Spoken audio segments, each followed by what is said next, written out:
आपल्याला स्वातंत्र्य मिळत असताना गडबड काय झाली की काँग्रेसमध्ये महात्मा गांधींचा प्रभाव होता. महात्मा गांधींनी आयुष्यात एकच सिनेमा बघितला, तो सीता स्वयंवर होता. आणि ते जनरली सिनेमाला माणसांना करप्ट करणारं साधन म्हणून पाहत होते.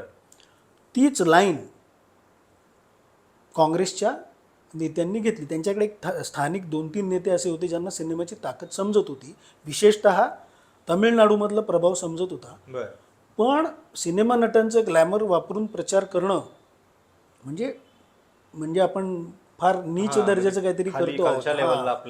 हा उथळपणा आहे, थिल्लरपणा आहे असं वाटणारी मंडळी काँग्रेसमध्ये खूप होती. त्याच्यामुळे काय झालं, त्यांनी सिनेमा हे क्षेत्र थोडं बाजूला ठेवलं. के कामराज जे होते, जे भारतीय राष्ट्रीय काँग्रेसचे आणि नाही आपले काँग्रेसचे राष्ट्रीय अध्यक्षही होते. कामराज योजनेशी आपला संबंध आहे. त्या कामराजांचं असं एक विधान आहे, 50च्या आसपास त्यांनी हे विधान केलं असेल. त्यावेळेला DMKने अशी हे केली होती, म्हणजे इच्छा बोलून दाखवली होती की आम्ही कधीतरी या भूमीमध्ये सरकार स्थापन करू. तर नटांनी स्थापन केलेलं सरकार कसं असू शकतं असं त्यांनी विचारलं आणि त्यांना 20 वर्षांमध्ये त्याचं उत्तर 67 मध्ये मिळालं. इतके ते त्याच्यापासून बाजूला होते.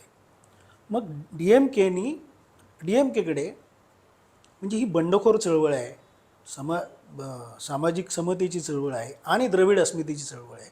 थोडीशी काँग्रेसची गोची राष्ट्रीय असण्याची पण झाली असेल की प्रादेशिकतेला आपण किती खतपाणी ते घालायचं. ती गॅप त्यांना बरोबर मिळाली. त्यांच्याकडे खूप उत्तम लेखक होते, नट होते.